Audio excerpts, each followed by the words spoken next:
Hola chicas, ¿cómo están? Bien, ya. Saulo, cuando el grupo mayoritario son mujeres, es válido decir chicas, y estoy incluyendo a todos.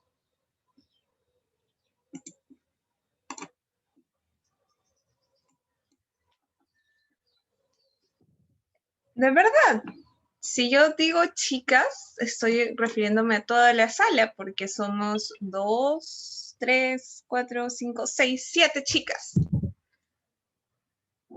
Perdón, Saulo.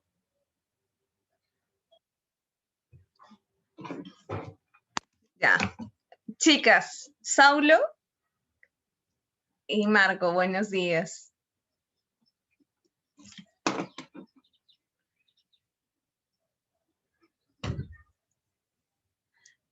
Bueno, vas a tener que acostumbrarte, Saulo, también, ¿no? Se están actualizando, el lenguaje se está actualizando, la lengua, mejor dicho, la lengua se está actualizando, así que vas a tener que adaptarte, Saulo.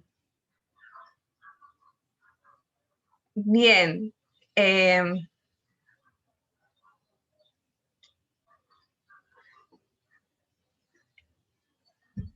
¿Cómo estamos? ¿Están haciendo sus balances de año? Ya el jueves es 31, culmina este 2020. Estamos bien.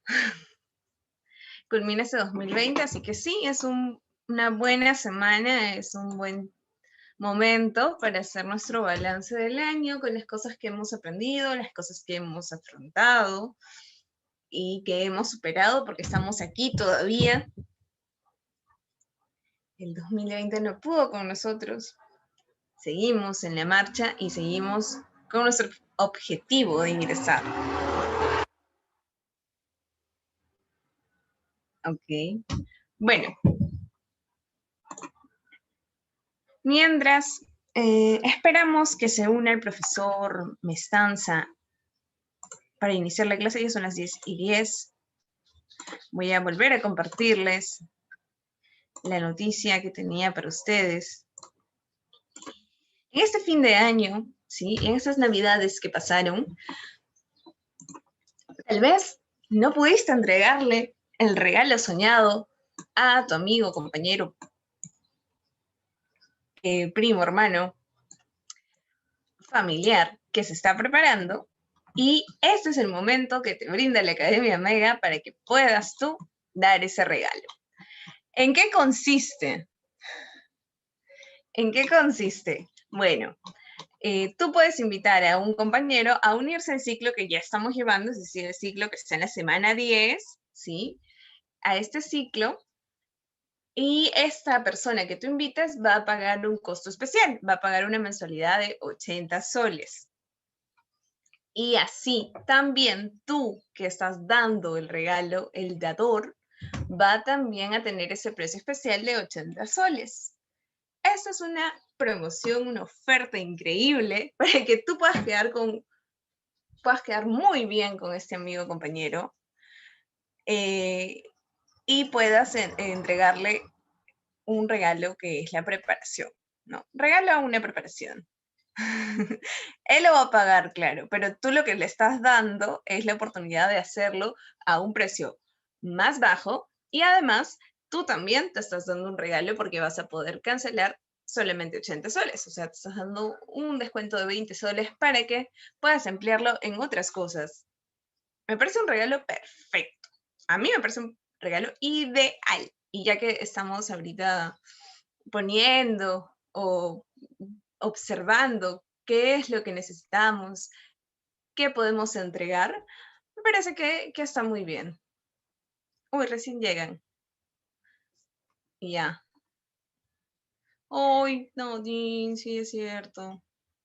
Ahora vamos a ver los comentarios, ¿ya? Hola, hola, buenos días, ¿cómo están? Bienvenidos, bienvenidos, bienvenidos. Ah, ya. Bueno, les mencionaba que en estas fiestas de fin de año, sí, se nos ha ocurrido la idea, se nos ha ocurrido poder darte la oportunidad a ti de que seas el Papá Noel del fin de año y puedas entregar un regalo especial. ¿Qué mejor regalo que la preparación preuniversitaria? Catherine, ¿qué consiste esto? Bueno, pues tú puedes invitar a un amigo, puedes invitar a quien tengas a tu lado, ¿sí? Porque no estamos solos en el mundo, Saulo. Siempre hay alguien que está con nosotros, siempre. Entonces puedes invitarlo y va a ingresar al ciclo que estamos llevando ahorita, al ciclo que está en la semana 10, pagando un precio especial. El precio especial es de 80 soles, ¿sí? 80 soles es el precio que va a pagar esa persona a la que tú invites. Y tú, que estás dando el regalo, aparte de llenar de alegría a la otra persona, vas a también obtener el precio especial de 80 soles. Es decir, los dos pagarían 80 soles en la mensualidad, que me parece un súper regalazo para estas fechas. Ahora que es tan importante tomar en cuenta qué estamos regalando, yo creo que el regalo de una preparación y de permitirles que ingresen con los profesores que ustedes conocen, con la calidad de profesores que ustedes conocen, al precio de 80 soles, me parece súper, súper, súper regalo. Una ofertaza. A ver, ¿qué han puesto acá? A Saulo, ¿qué? Saulo, ¿qué estás enviando? A ver, Eduardo pone una carita feliz.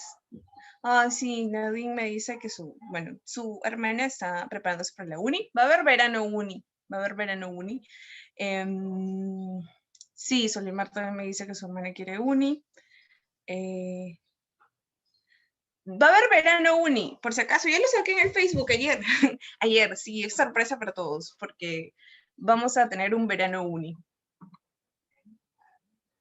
Oh, y Sofi me dice su hermano no quiere. Bueno, pero en el camino puede ir descubriéndolo, ¿no? La cosa es que pueda participar. O sea, tú inscríbela y en el camino lo va a descubrir, no te preocupes. A ver qué ponen. Saulo, jo. La soledad. La soledad me acompaña. A ver. Si traigo más invitados, me descuentan más. Ah, lo conversamos, Cristina, lo conversamos. Trae 100. Va a haber ciclo uni, sí, ayer lo publiqué. Gracias por seguir el Facebook. Ayer lo publiqué, pero solo va a haber verano uni. Alguien invíteme. No se van a invitar entre ustedes, Eduardo. Van a invitar a externos, o sea, uno de ustedes invita a un externo al precio de 80 soles y ustedes también pagan 80 soles. Pero no entre ustedes se van a invitar. Ah, claro. Ah, sí, claro, ustedes no entran a Facebook porque están alejados de toda red social, ¿verdad? Qué horror, yo no lo recordaba, no lo tenía presente, ¿cómo no lo voy a tener presente? Ustedes están alejados de toda red social, no están subiendo estados de WhatsApp, no, claro que no hay interacción, no hay actividad, no estoy yo ganándome con todos los estados que suben, no, claro que no. 0% Facebook, 0% WhatsApp, Instagram, claro que no. ¿Cómo es posible? Yo ahí asumiendo que ustedes están conectados con el celular, no, es inadmisible. Entonces les comento, ¿no? Ya que ustedes están alejados del mundo real, les comento. Ayer publiqué un post sobre el verano uni que vamos a abrir. Vamos a abrir un verano uni y estamos apostando por la preparación de un ciclo uni.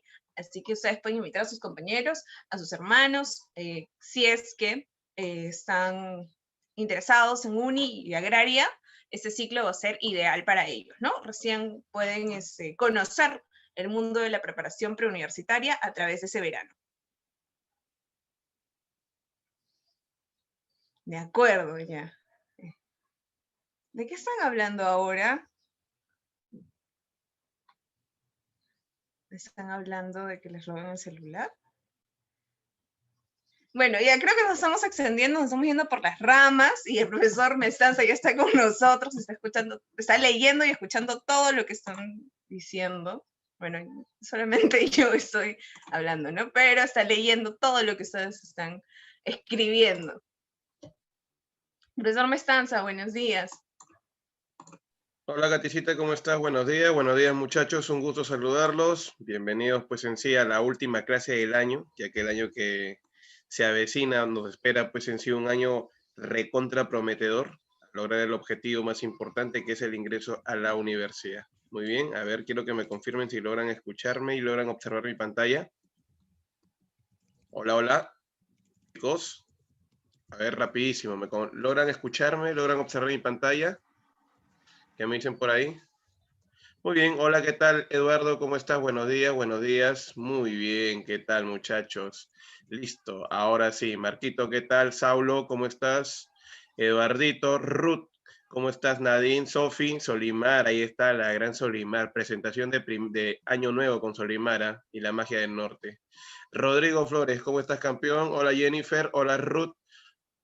A ver, ¿qué tal? Sí, muy bien. Me dicen que sí me escuchan. Hola, Melanie, ¿cómo estás? Brisa, hija, buen día. ¿Cómo estás? Buenos días, Israel. Buenos días a todos, Nadine, Melanie y todos los que forman parte de la Academia Mega. Quiero comentarles también adicional a lo que ya ha informado la señorita Katy, que sí, efectivamente estamos iniciando el ciclo Uni. No puedo, a ver, no podíamos iniciar un ciclo en sí sin antes tener pues a los profes precisos para un ciclo tan especial como es el ciclo Uni. Muy bien, ustedes saben pues en sí que el ciclo Uni tiene pues en sí una preparación distinta a lo que tiene San Marcos. Entonces, en ese sentido, teníamos que enfocarnos bien en lo que nosotros vamos a ofrecer y lógico, ¿no? Una vez que se inicie este ciclo verano, el siguiente paso es el ciclo semestral y el ciclo pues en sí semianual Uni. Muy bien, ahora, si hay algunos alumnos que tienen pues algunas dificultades o aún no saben, como muchos, ¿no? No saben qué cosa van a estudiar, entonces les comento rapidísimo que nosotros estamos trabajando de la mano, pues en sí, con una empresa que brinda asesoría psicológica. Es por ese motivo que también ustedes van a pasar, inclusive tenía entendido que iba a haber una reunión con sus papis, ¿no? Este, una reunión con sus papis justamente para que puedan asesorarlos, los psicólogos con los que trabajamos, ¿no? Y puedan apoyarlos a ustedes. Eso todavía está, queda en pie, no se olviden, por favor. Vamos a coordinar con Katy y con sus padres directamente para justamente enseñarles, ¿no? También a veces el padre piensa que porque paga, listo, ¿no? Ya mi hijo ya tiene, pues en sí, ya va a ingresar, ¿no? No se trata solamente de pagar, se trata también de apoyar, se trata de formar parte de la preparación y es por ese motivo que va a haber una charla con sus padres. Ahora, para los chicos nuevos, para aquellos que recién se van a sumar y todavía no saben qué cosa estudiar, va a haber pues en sí qué cosa, un examen, ¿no? Se les va a tomar un examen, un test vocacional que ustedes ya conocen y un test personal, ¿no? Entonces van a haber dos tests, el vocacional y el personal. Si efectivamente en tu test vocacional te sale, por ejemplo, que tú puedes ser abogado, administrador, pero en tu test personal eres tímido y no sabes expresarte, ¿cómo diablos vas a ser abogado si con las justas hablas?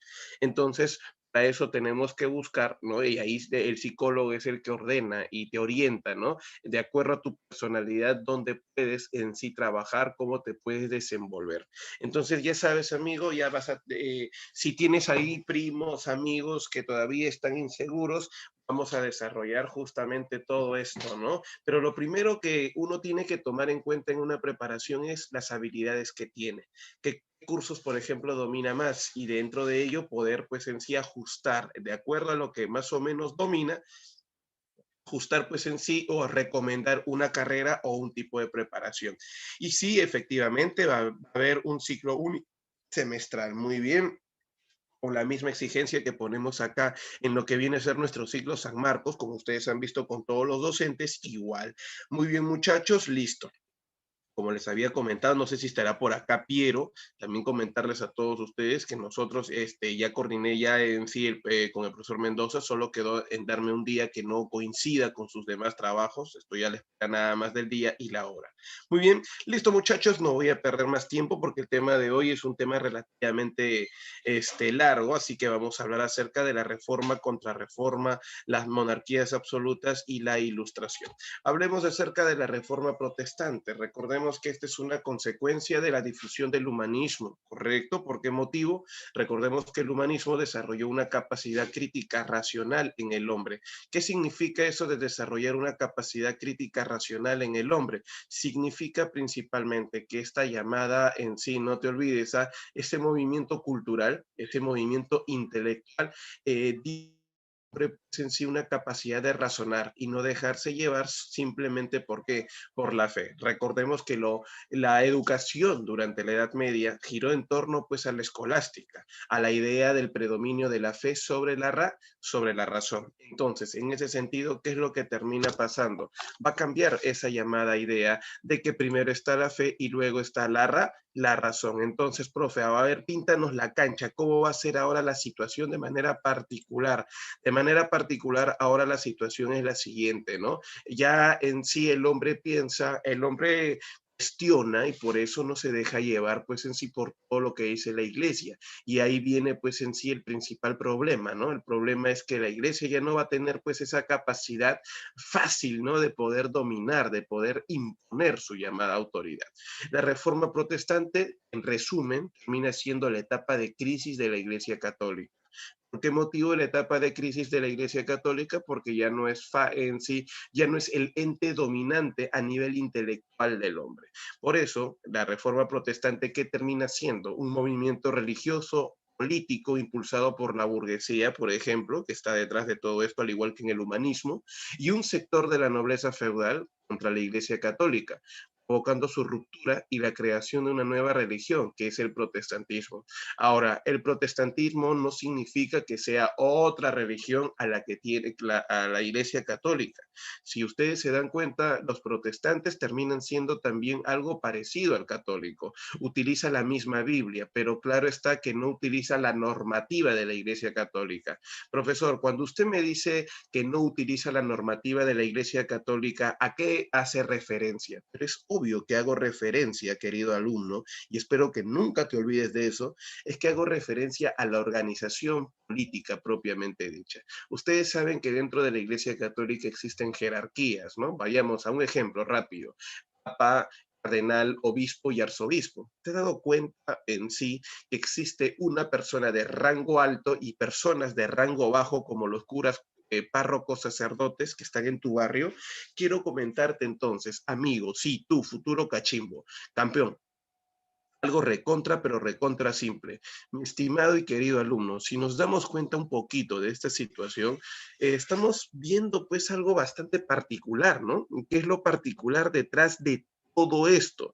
Lo particular detrás de todo esto es que simplemente acá en estas iglesias protestantes no existen esas jerarquías. Recuerda que acá se habla de una comunidad de fieles, donde todos tienen los mismos derechos y todos tienen la misma capacidad de discernir, de votar o representar. Ahí encontramos la gran diferencia. Muy bien, entonces, eso es la reforma protestante, campeón.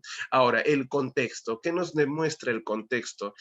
Durante esa época, mientras se está desarrollando la reforma protestante, Europa, por ejemplo, nos habla del llamado capitalismo, está viviendo la etapa del capitalismo mercantil en el siglo XVI, ¿no? Las monarquías absolutas son los entes dominantes, correcto, que van a terminar manejando el destino del hombre durante esa época. La crisis del feudalismo era lógico, porque gracias al humanismo, si bien es cierto políticamente había una intención, ¿no? Tumbarse al sistema feudal, de tumbarse al sistema feudal lo lograron, tanto así que debilitaron el sistema feudal.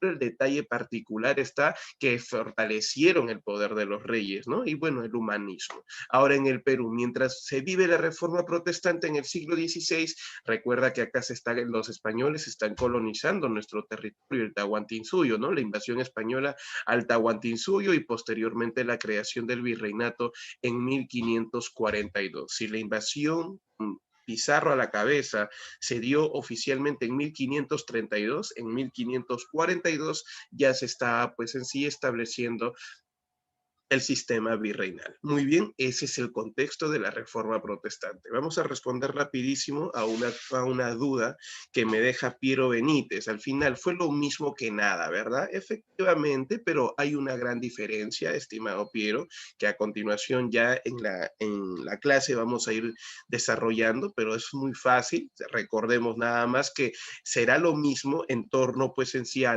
algunos dogmas, no a todos, pero recuerda pues en sí que la gran diferencia está en su forma de organización, en su forma de representar, de representación.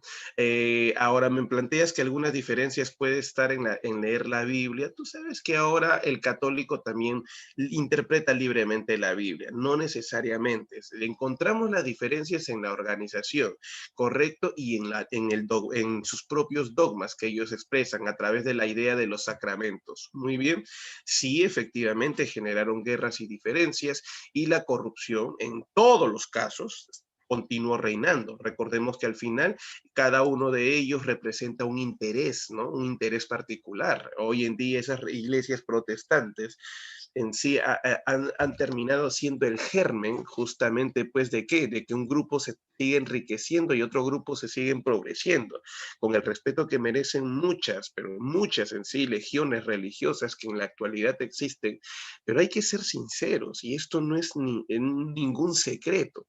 Hoy muchos en sí pastores, que ese es el término que se utiliza para ellos, simplemente aprovechando el poder de convencimiento que tienen, vamos a decir así, su oratoria, terminan pues controlando la mano de obra de las personas, de sus fieles, ¿no? A los cuales al final los terminan invitando a tributar casi de manera obligatoria. Y eso se le conoce con el nombre pues en sí del diezmo, ¿no? Entonces ahí encontramos pues en realidad justamente una manera de representar. Y ahí si alguno de ustedes me puede preguntar, ¿no? ¿Cree en Dios o no cree en Dios? Creo en Dios, pero yo creo en un Dios a mi manera, no a la manera de cómo ellos lo explican y cómo debo seguir justamente a Dios, tributando, dogmatizándome. No, ese no es justamente mi forma de ser. Sí, Sofía Toledo, efectivamente, así son algunos los llamados adventistas, ¿no? Listo, señores, ahí está. Ahora pasemos a la siguiente diapositiva. ¿Y cuáles son las causas de la Reforma Protestante? Socialmente hablando, acabar con los privilegios que tiene el clero. Imagínate que la iglesia ha creado un imperio. Es como quien dice, pues en sí, el barco de oro, ¿no? Es el dorado que tanto querían los españoles. Ya, ahí se encontraban harto oro y mucha riqueza.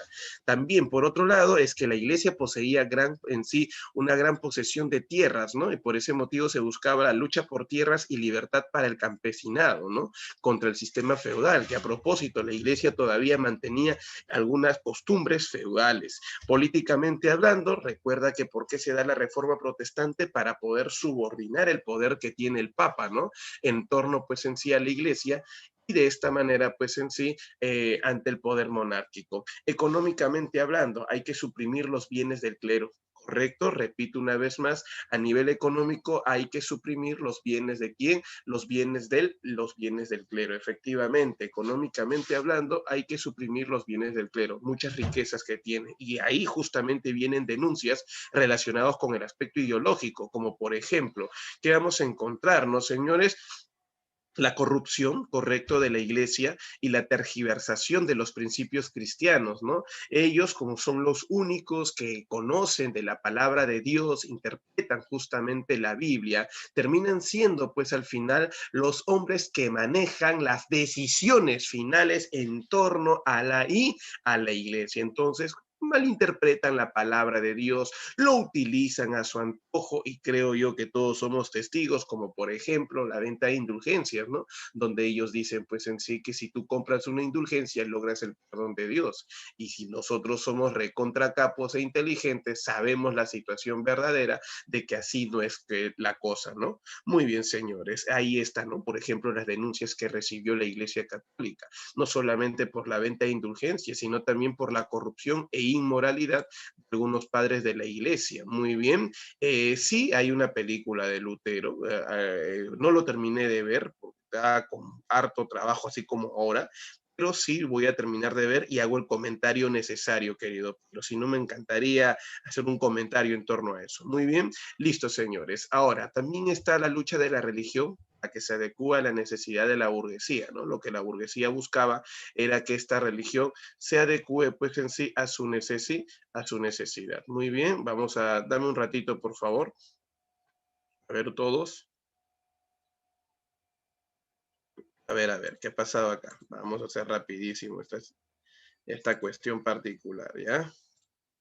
Dame un ratito, por favor, solo te pido un minuto. Ajá, ajá. Listo. Ya está. Ahora sí. Vamos a compartir la pantalla. ¿Dónde está? Compartir pantalla. Plan, plan. Listo. Compartimos la pantalla. Me confirman si logran observarlo. Ahora, pregunta. Chicos, muchachos, ¿sí?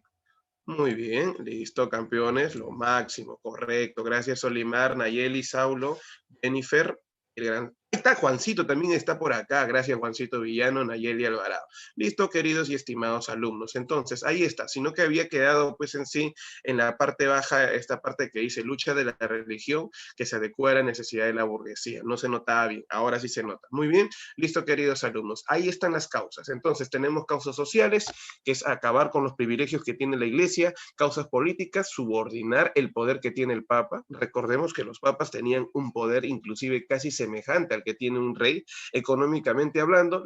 La iglesia tiene muchas riquezas, hay que suprimirlas y hay que dividirlas, ¿no?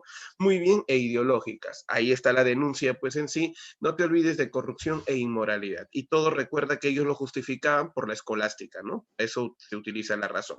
Ahora, cuando nosotros hablamos acerca de la Reforma Protestante, si bien es cierto, la Reforma Protestante se desarrolla en el siglo XVI en el contexto del Renacimiento, hay que recordar que esta Reforma Protestante se está iniciando antes, no te olvides, por favor, ¿correcto? Entonces, te repito una vez más, la Reforma Protestante se está iniciando antes. En el siglo XIV, siglo XV ya vemos justamente pues en sí algunos antecedentes. Las personas que se adelantan a su época, correcto, son conocidas con el nombre de ¿qué? Se les conoce con el nombre de precursores. Entonces, si nosotros ponemos ahí antecedentes, cabe mencionar, resaltar que esos son ¿qué cosas? Son los llamados precursores. Precursores son personas que se adelantan a su época. Repito una vez más, la reforma protestante es propia del siglo XVI. Los precursores son de antes. Entonces, por ejemplo, en Inglaterra encontramos a Juan Wycliffe, quien critica los tributos, el cobro de tributos que tiene la iglesia, ¿no? Son demasiados y que solamente los enriquece. Y por ese motivo, él dice, ¿no? Ellos malinterpretan la palabra de Dios y lo utilizan a su antojo. ¿Para qué? Para poder justamente cobrar estas indulgencias. Entonces, o cobrar tributos. Por ese motivo, él traduce la Biblia al inglés. Es uno de los primeros hombres en traducir la Biblia de acuerdo al interés que tienen pues en sí su población. Algo parecido en el siglo XV también, justamente destaca ahí Juan Hus, pero en el territorio de Praga, ¿no?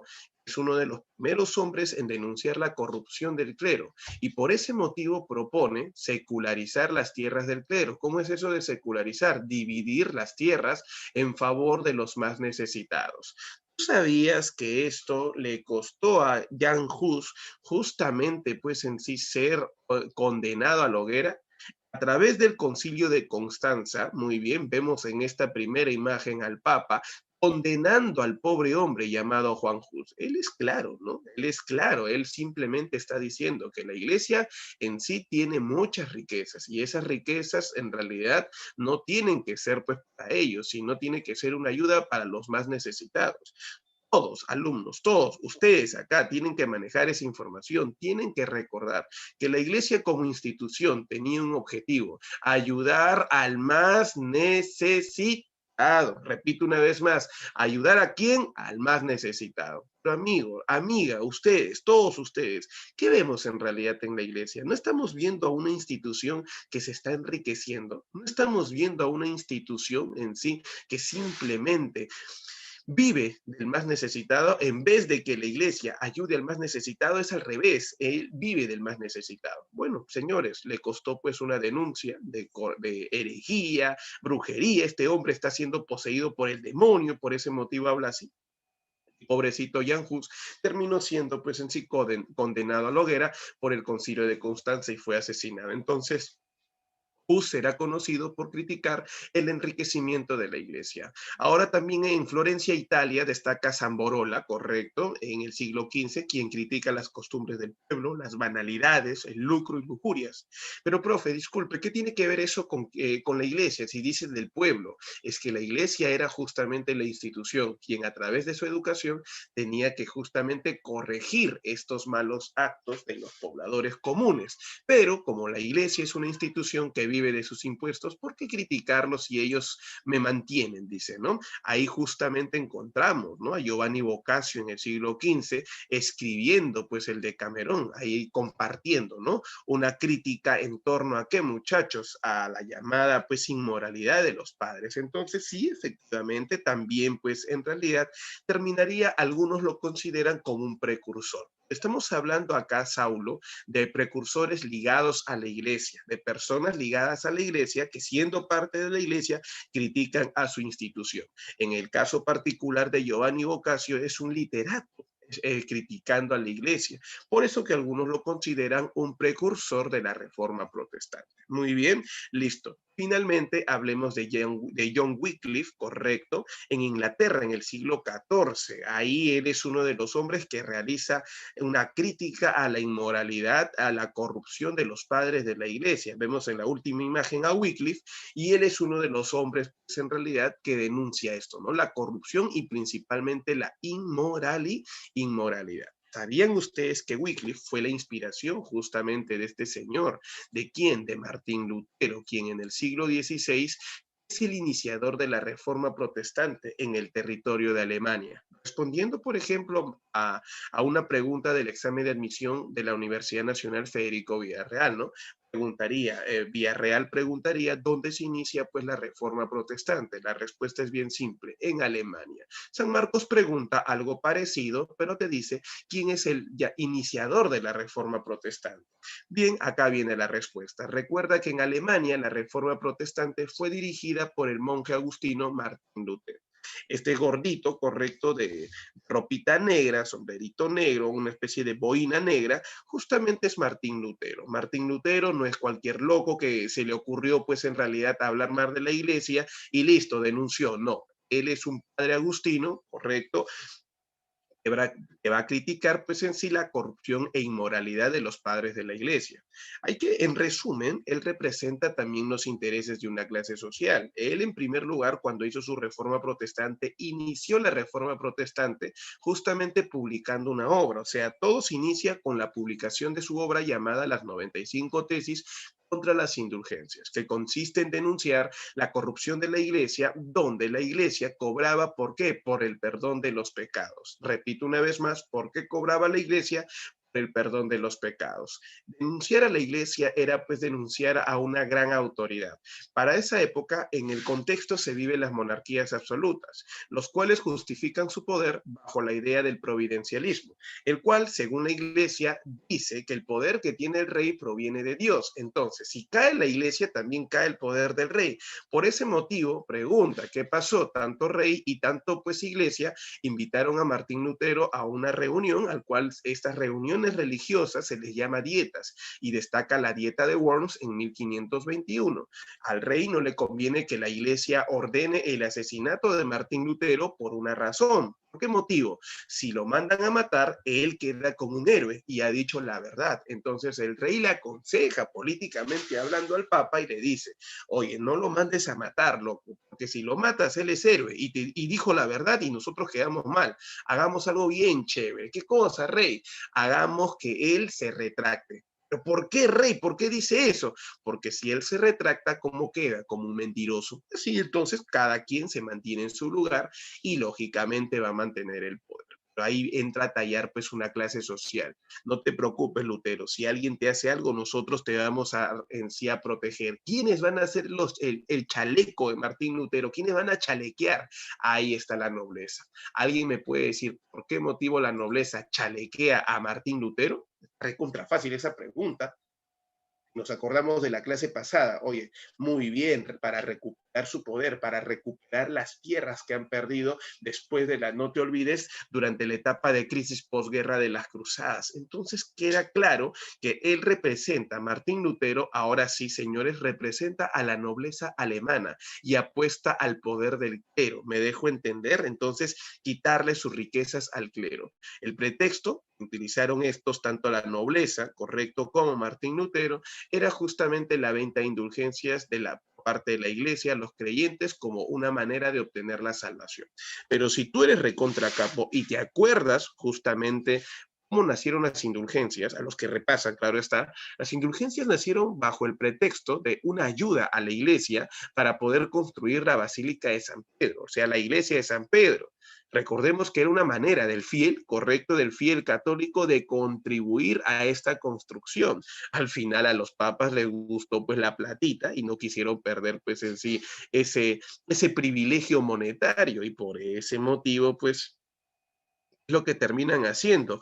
Estos hombres, pues en realidad van a continuar cobrando y ahí destaca, pues, ¿no? La famosa idea de que muchachos, justamente, pues en sí, de cobrar por la supuesta o disque salvación. Bueno, lo invitaron en 1521 a Martín Lutero, justamente a la dieta de Worms, correcto, ahí Carlos V, rey de Alemania, a la vez también rey de España, pero con el nombre de Carlos I, obliga a Lutero a retractarse, pero hay un detalle importante, cuando lo obligan a Lutero, dice, ya, expon, ¿cómo te vas a retractar? Lutero simplemente no se retracta y simplemente, ¿qué es lo que hace? No te olvides, por favor. Es acá donde Lutero reafirma que, muchachos, voy a apuntarlo, reafirma sus dogmas. Y por ejemplo, ahí plantea, correcto, que los hombres deben interpretar libremente la Biblia. ¿Por qué motivo él plantea que los hombres deben interpretar libremente la Biblia? ¿Por qué? Porque considera en realidad que cuando la iglesia lo hace, simplemente, ¿qué es lo que imparte? Imparte pues en sí intereses de por medio. Por eso existe la corrupción, por eso existe la inmoralidad. ¿Me dejo entender? Mira lo que termina haciendo Martín Lutero. Segundo, Martín Lutero considera, correcto, si lo primero que él ha hecho es, ¿qué cosa, muchachos? Es pues en realidad, como te había mencionado, es impartir, vamos a decir de esta manera, ¿no? Nos dice, ¿no? O plantea la libre interpretación, vamos a apuntar acá, interpretación de la Biblia. Otra cosa que también plantea nuestro amigo Lutero, justamente son los dogmas, y ahí plantea que el bautismo, correcto, es un dogma que se debe mantener al igual que la Eucaristía y finalmente, aparte de la Eucaristía, ¿qué otra cosa se tiene que mantener? El matrimonio. Esos tres en sí sacramentos deben ser los más importantes. Segundo, niega que las indulgencias puedan ser capaces de evitar la llamada, que muchachos, justamente la salvación. ¿Y cómo se logra la salvación? Para Martín Lutero, la única manera de lograr la salvación no es a través de comprar indulgencias, eso es una gran mentira, todo se logra mediante la fe. Y finalizamos, queridos y estimados alumnos, de la siguiente manera. ¿Cómo vamos a finalizar? Ahí está. Recordamos que niega dos cosas, ¿no? Niega el celibato, no sé si ustedes se acuerdan, el celibato y la transubstanciación. ¿Alguien sabe qué es esto de transubstanciación? Primero, te explico con lo que es el celibato. Alguno de ustedes recordará que todo padre o monja, correcto, ligado a la iglesia oficialmente hablando, no puede tener una relación con alguien, pues, con alguien de otro sexo. Si eres padre de la iglesia, tú no puedes tener una relación con una monja o una mujer cualquiera. Peor aún si eres monja, porque todos ellos solamente se casan con quién, se casan con Dios. Entonces, queridos y estimados alumnos, Martín Lutero decía, ¿en qué parte de la Biblia dice eso? ¿Por qué negarme la posibilidad de tener el amor? ¿Por qué negarme la posibilidad de tener una mujer? Él en realidad buscaba tener una relación con una monjita. ¿Acaso por tener una mujer voy a en sí a pecar? ¿Acaso por tener una mujer no voy a entender la palabra de Dios? Esa es una gran mentira. Así que negó el celibato y finalmente la transubstanciación, ceremonia eucarística, donde el Padre levanta la copa de vino y cuando lo baja dice que no, en sí, no te olvides, primero lo sube y dice, esta es la sangre de Cristo, lo baja y se convierte en vino. Luego saca la hostia, dice, acá está la carne de Cristo, lo baja, termina siendo hostia. Él dice, no, no hay ninguna transformación, el pan es pan y el vino es vino. Eso es lo que plantea el amigo llamado Martín Lutero. ¿Sabías en realidad que Lutero finalmente sostuvo que había que secularizar los bienes de la iglesia en favor de la nobleza, o sea, darle un pedazo de las tierras a quién, a la iglesia, a los hombres, a la nobleza? Y entonces es ahí donde se desató, pues en realidad, una persecución. ¿Por qué motivo? Porque Lutero ya había transgredido justamente no solamente los dogmas de la iglesia, sino también los intereses económicos que posee la iglesia católica. Es ahí donde entra pues el protagonismo de la nobleza alemana, ¿no? Quien va a proteger a Martín Lutero. ¿Queda claro, queridos y estimados alumnos? Entonces, así o de esta manera es como se va a proteger al señor llamado Martín Lutero. Listo, amigos, para finalizar, ¿qué consecuencias trajo eso? Como todos ustedes recordarán, revueltas sociales, por ejemplo, y también movimientos campesinos. Por ejemplo, el movimiento de los campesinos fue dirigido por Thomas Munes y los llamados anabaptistas, pero ellos son conocidos por un nombre, ¿no? ¿Por qué se les llama anabaptistas? La palabra as es un prefijo que simboliza o significa no o significa sin, y baptista significa bautizo. Entonces, ellos están negando el bautismo, pero no es que digan, estoy en contra del bautismo. Ellos negaban el bautismo de los infantes. ¿Por qué motivo bautizar a un niño menor a los 3 años si ese niño no ha cometido ningún pecado? Es por ese motivo que ellos consideraban de que se debía bautizar cuando ya el niño tenga una edad promedio. Entonces, pregunta, pero como ellos en sí, por ejemplo, Lutero, la iglesia, interpretaron de que los anabaptistas se oponían al bautismo, pucha, compadre, empezó la persecución contra estos pobres hombres, a los cuales simplemente, pues, Lutero particularmente, los criticó de hordas salvajes, o sea, con eso queda claro que Lutero no ayudaba a los campesinos, peor aún, los denunciaba, y de esta manera, pues, en sí, empezó una fuerte represión, persecución y castigos contra los anabaptistas. Por otro lado, también vamos a ver que se va a promover justamente la predicación de la comunidad de bienes, ¿no? Y bueno, señores, hay que recordar que va a haber una fuerte represión por Lutero y los príncipes alemanes. Van a empezar a reprimir a Lutero. No es Lucero, sino es Lutero. Muy bien, listo, queridos alumnos. Un pantallazo violento, por favor, me confirman con un sí a la voz de 3 y pasamos a la siguiente diapositiva para poder borrar. 1, 2, 3. ¿Ya? ¿Listo, Nadine? ¿Más ahí? Al toque, rápido. Muy bien, Jennifer. Muy bien, ¿quién más, señores? ¿Quién más? Listo, Melanie. Muy bien, Solimar. Ajá, correcto, correcto. Estimados y queridos alumnos. Muy bien, Nayeli. Excelente, excelente. Ahí está Israel. Correcto, listo. Ahora sí, vamos a borrar, señores, queridos y estimados alumnos. Una cosa rápida y violenta. Y continuamos con nuestra diapositiva. Vamos a ver que en 1529 Carlos V una vez más ofrece justamente una reunión con los llamados luteranos y con los príncipes de Alemania, a quien le dice, ya muy bien, van a poder predicar, pero ojo entre ustedes. ¿Cómo es eso? O sea, no voy a permitir, le dice Martín Lutero en la Dieta de Spira, que ustedes difundan su religión. O sea, te va a permitir, y tú ya eres protestante, créate como protestante, pero no te voy a permitir que difundas ese llamado pensar, ese llamado pensamiento. Entonces la pregunta es, ¿contra qué, contra qué derecho, señores, está atentando Carlos V? Muy fácil, contra el derecho a la libertad de expresión. Por ese motivo, la dieta de Spira termina siendo, pues, al final termina siendo una protesta de parte de quién, justamente de los seguidores de Lutero, los cuales van a protestar para poder difundir correcto libremente su pensamiento. Es ahí en la dieta de Spira, o tras la dieta de Spira, donde nace el término de protestantes, oficialmente hablando, ¿no? Si bien es cierto, desde antes se inicia la reforma protestante, pero acá ya se les llama protestantes porque justamente empezaron a protestar. Al año siguiente, en 1530, se llevó a cabo la dieta de Habsburgo, donde Lutero estuvo mal, tuvo que mandar solo a su representante o discípulo llamado Felipe Melanchthon y presenta sus planteamientos, creando oficialmente la llamada Iglesia Evangélica Reformada a través de las confesiones de Augsburgo, el cual, las confesiones de Augsburgo, en palabra de buen cristiano, simboliza el llamado nacimiento de la Iglesia, en pocas palabras, luterana. Con todos ustedes ya nació la Iglesia Evangélica Reformada, o en palabras de buen cristiano, llamada Iglesia la Iglesia Luterana.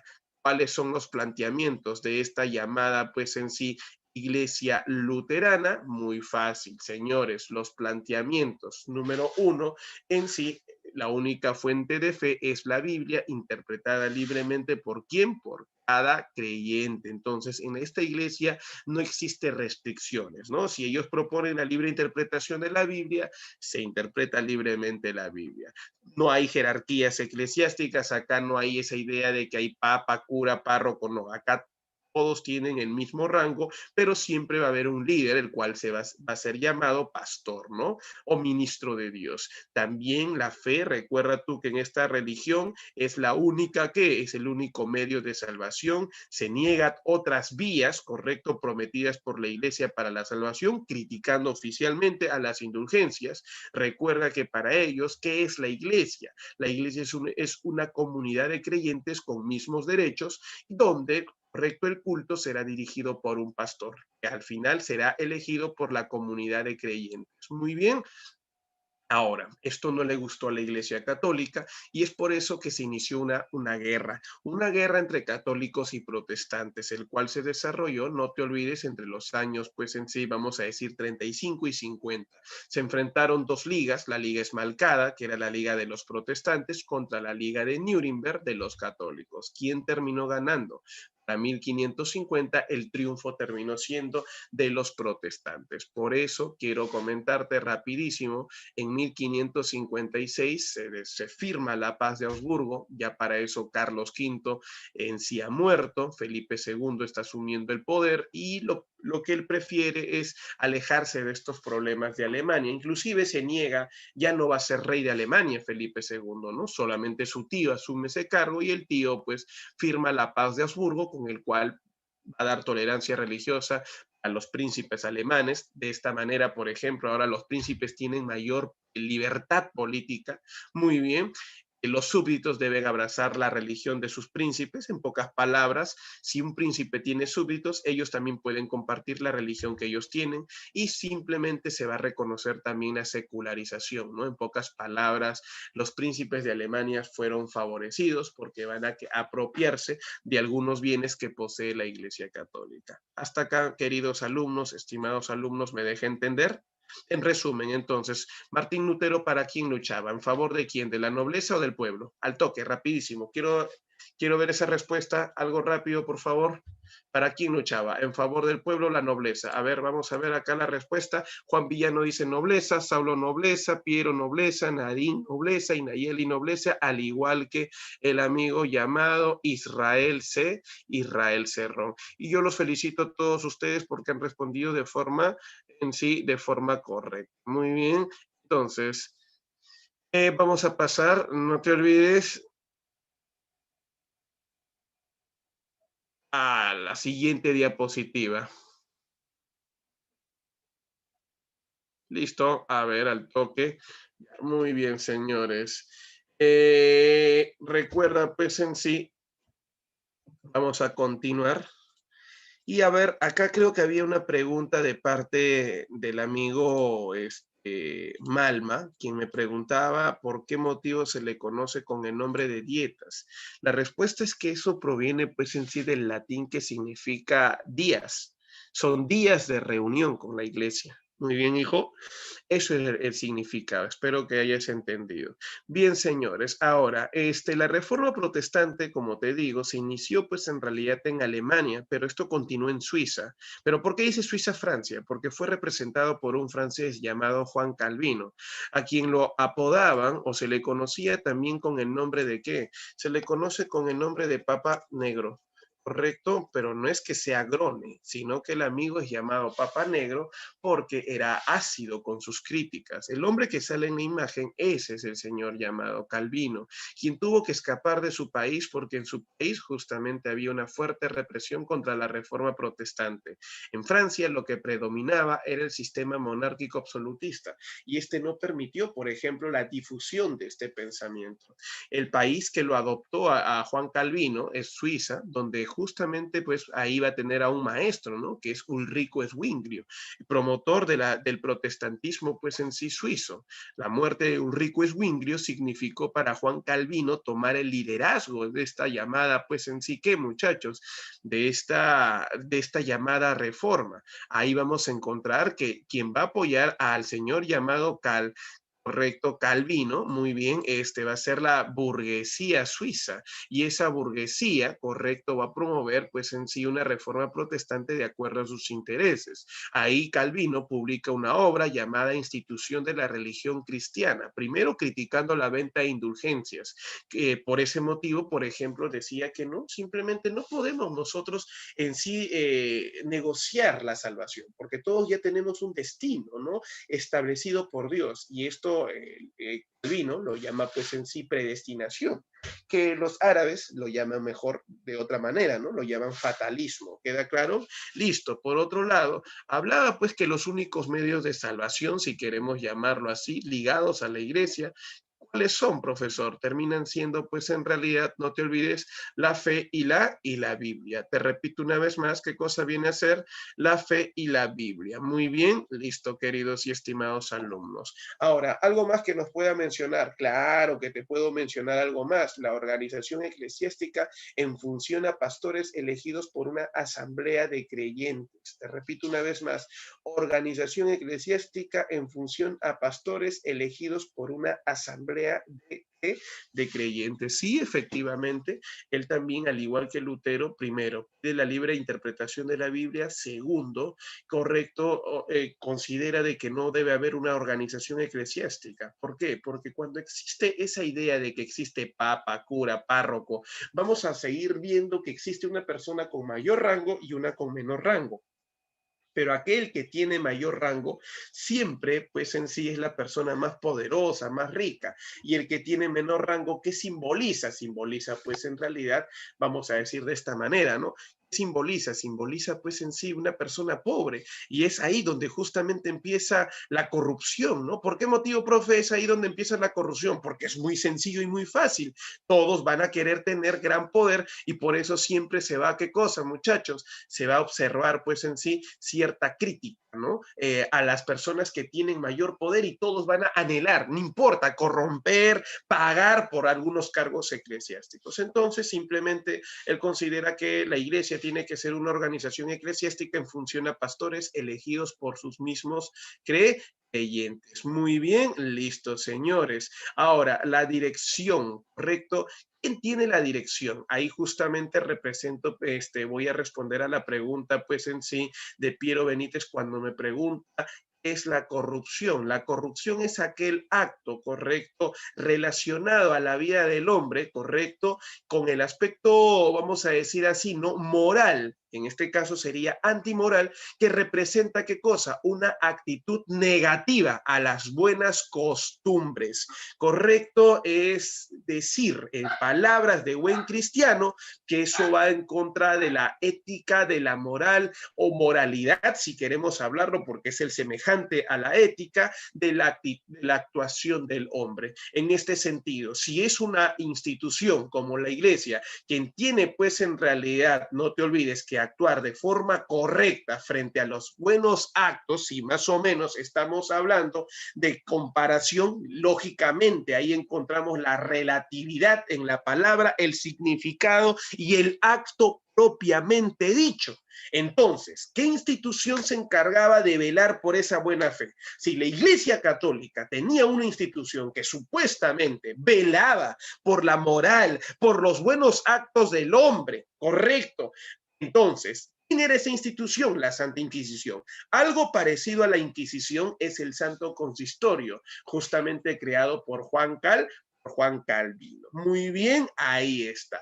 Esto entonces permitió a Calvino tener pues en realidad una manera particular de manejar esta institución, de manejar la llamada pues comunidad de creyentes, y de esta manera Calvino, a diferencia de Lutero, luchaba pues más en favor de la gente. ¿De qué? De la gente, no te olvides, del pueblo. Es por ese motivo que su iglesia se fundó no solamente en Suiza, también en Francia. Y hay que recordar que este hombre tuvo, ¿qué cosa?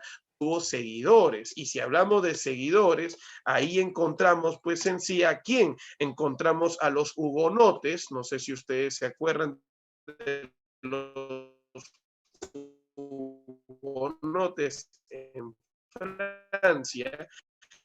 Encontramos a los puritanos y a los presbiterianos, no te olvides. ¿En dónde, profe? A los presbiterianos lo encontramos pues en sí en lo que hoy en día viene a ser Escocia, ¿correcto? Ahí está. Listo, queridos y estimados alumnos, ahí están pues en sí justamente los llamados seguidores. ¿Y por qué él sí tenía seguidores? Porque él sí representaba pues en sí los intereses de los llamados desposeídos o de las mayorías. Y bueno, simplemente dentro de esta iglesia habían principios, ¿no? Los principios de su iglesia eran el trabajo, la laboriosidad, la oración y la disciplina. ¿Y quién se encargaba de velar por todo esto? Esta institución, el llamado Santo Consis, el llamado Santo Consistorio. Muchachos, a la voz de tres, pantallazo violento y me confirman con un sí. 1, 2 y 3. Rápido, pantallazo. Y ahora quiero ver su sí. Rapidísimo, por favor. Listo, ajá, muy bien. Ya Melanie dice que ya. También Piero, Ruth, Marco, Brisa, Nayeli, Solimar, correcto. Ahora sí vamos bien. Ahora sí, muchachos, esto es lo que yo estaba esperando de todos ustedes. Queridos y estimados alumnos, mi pregunta es, ¿hasta acá me dejé entender? Muchachos de la Academia EMA. Mega, rapidísimo, me estoy dejando entender. Chicos, muy bien, gracias Melanie, Saulo, Nadine, correcto, gracias Juancito, gracias Nayeli. Ahora Piero me hace una pregunta cuando me dice, Calvino estaba a favor del pueblo. Entender, Piero, por favor, que cuando hablamos del pueblo, hablamos de los más necesitados. No es que esté él a favor del pueblo. El pueblo está a favor de él porque él representa más sus intereses. Él no fue tan sectario, vamos a decir de esta manera, al decir pues de la nobleza, ¿no? Particularmente Lutero sí es una persona que enteramente luchó por la nobleza. En cambio, Calvino no. Él lo hizo por la burguesía y también, lógicamente, por la mayoría. Tomando en cuenta la llamada clasificación social, la burguesía es del pueblo. Entonces, es que asumimos de eso, que él lucha en favor del pueblo. ¿Listo, estimado y querido Saulo? Perdón, Piero, ¿todo claro? Listo, muy bien, gracias. Pasamos a la siguiente diapositiva y ahora hablemos de Inglaterra. Vemos ese gordito que más parece una carpa de circo. Quiero comentarles que ese gordito es el rey, no te olvides, Enrique VIII. ¿Por qué motivo un rey, profe? Vemos que normalmente lo lógico era que eran padres de la iglesia aprovechando o denunciando la corrupción, inmoralidad de los padres de la iglesia, pero vemos ahora un rey, efectivamente, ahora vemos a un rey, pero profe, ¿cómo es posible esa situación? La respuesta es bien simple, hay un interés de por medio. La iglesia católica en sí posee gran riqueza allá en Inglaterra, adivina qué quiere ser rey, y es un rey absoluto, quiere apoderarse de esas riquezas, bajo el pretexto de que la iglesia se negó pues justamente a otorgarle su divorcio de Catalina de Aragón, que a propósito era la tía de Carlos V, y Carlos V es el rey que más apoyaba a la iglesia. Él dijo, muy bien, estás en mi contra. ¿No me apoyas? Perfecto. No hay bronca. Yo te declaro la guerra. Le declaró la guerra, se enfrentaron en guerra, derrotó a la Iglesia Católica, la expulsó y se quedó con su riqueza. Así de simple. O sea, profe, ese gordito se quedó en sí con el poder de la Iglesia Católica. Efectivamente, expulsó a la Iglesia Católica de Inglaterra. Profe, ¿me podría comentar algo? ¿Y cómo hizo con la fe? Porque tú sabes, profe, que de la noche a la mañana tú no le puedes cambiar la fe a un pueblo. Tú lo has dicho, no le puedes cambiar la fe a un pueblo. Y entonces, profe, ¿cómo se pinta la cancha en sí en estos momentos? Nos van a contar en la historia que este amiguito, pues para ello va a fusionar dos ideologías, la ideología luterana y la ideología del catolicismo, porque va a mantener la misma Biblia y algunos dogmas. Por eso, en 1539, Enrique VIII, a través de un documento llamado el Acta de Supremacía, subordina el poder de la Iglesia Católica al poder del rey. Naciendo oficialmente de esta manera, apuntamos ahí por favor todos, que nace la llamada Iglesia Anglicana. Característica de esta iglesia es que es una iglesia nacional donde la máxima autoridad es el rey y ya no el papa, ¿correcto? Listo, señores, mantiene la estructura eclesiástica católica, lógicamente diferenciando algo. Ya no existe papa, el máximo poder lo tiene el rey. Acá en Inglaterra sí se permite la libre interpretación de la Biblia y recordemos algo, el principal objetivo de este señor, ¿qué cosa era? Recuerda pues en sí apoderarse de las riquezas que tenía la iglesia acá católica, por eso confisca los bienes del clero católico y luego, adivina qué hace este gordo maldito, lo va a vender pues en sí a los nobles y a los grandes burgueses que poseían, valga la redundancia, grandes riquezas. Es una cosa pues en realidad donde todo se relaciona con los intereses económicos. Muy bien, queridos y estimados alumnos, ahí encontramos al amigo llamado Enrique VIII. Pero ahora, a su muerte, hubieron pues sucesores, ¿no? Ahí encontramos a Eduardo, encontramos a María, por ejemplo, primera, ¿no? ¿Cómo olvidar a María, que se había casado con Felipe II, rey de España, que es católico? ¿Sabías tú que como reina, María restableció el catolicismo en Inglaterra? Eso no le gustó a la menor de las hijas de Enrique VIII, y esa es Isabel I, quien fanática del anglicanismo y seguidora del pensamiento de su padre, mató a su hermana, guerrió contra Felipe, quien dijo, ¿cómo vas a matar a mi esposa? No puedes restablecer el anglicanismo, y se enfrentaron y esta mujer le ganó. Recordemos que Isabel I, apodada la Reina Virgen, a través del documento llamado el Acta de Uniformidad, oficializa, repito una vez más, que oficializa. Recuerda que ese documento llamado pues en sí Acta de Uniformidad oficializa el anglicanismo. Entonces, a través de ellos, señores, todo inglés ahora solo tiene que creer en la llamada iglesia anglicana. No puedes creer en otra iglesia porque estarías atentando justamente contra ¿qué? Contra la orden del rey, de la máxima autoridad. Y eso trajo consecuencias sociales y geopolíticas. ¿Por qué? Muchos seguidores, por ejemplo, de Calvino, llamados puritanos, allá en Escocia, los presbiterianos y también los católicos fueron perseguidos en Inglaterra. ¿Y sabías que muchos de ellos terminaron siendo desterrados, expulsados de Inglaterra? Es así, señores, que muchos terminaron llegando a colonizar América del Norte. Hablamos de los Estados Unidos. ¿Quedó claro hasta acá, estimados y queridos alumnos?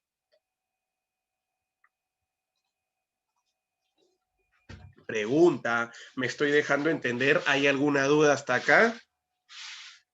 Niños, niñas, alumnos de la Academia Mega, listo, correcto. Entonces, ya con Melanie me está indicando que sí, todo claro, profe. Muy bien, señores. Vamos a darle rapidísimo, un pantallazo rápido y violento, porque hay una diferencia, ¿no? El acta de supremacía solo es el nacimiento de la Iglesia Anglicana y el acta de uniformidad es la oficialización, prohibiendo otras religiones. A la voz de tres, todos, pantallazo violento y me confirman con un sí.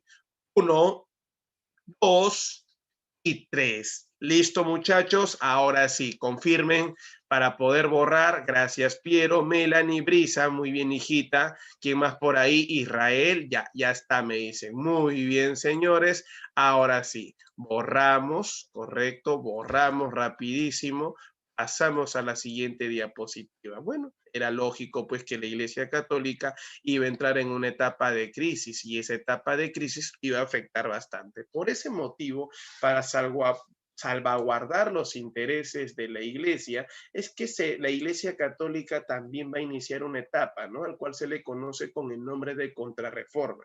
Algunos historiadores han llamado a la contrarreforma, ¿reforma qué? Lo han llamado reforma católica. Apunta ahí, por favor, reforma católica. ¿Qué es la reforma católica? Bueno, termina siendo pues en sí el impulso que hace la Iglesia Católica bajo la protección de la monarquía española, que era muy católica a propósito, Felipe II para ser exacto, justamente apoya porque tiene miedo pues a que esta institución se pueda desintegrar y pueda pues desaparecer. Entonces, recordemos algo, si la iglesia cae, también cae el poder del rey porque recuerda que ya no existiría el providencialismo. Por ese motivo, el objetivo de la contrarreforma o reforma católica es simplemente proteger a la iglesia y evitar una crisis total, ¿no? Defender supuestamente la pureza del catolicismo, defender los bienes que tiene la iglesia en frente a la nobleza y reajustar poquito los principios del catolicismo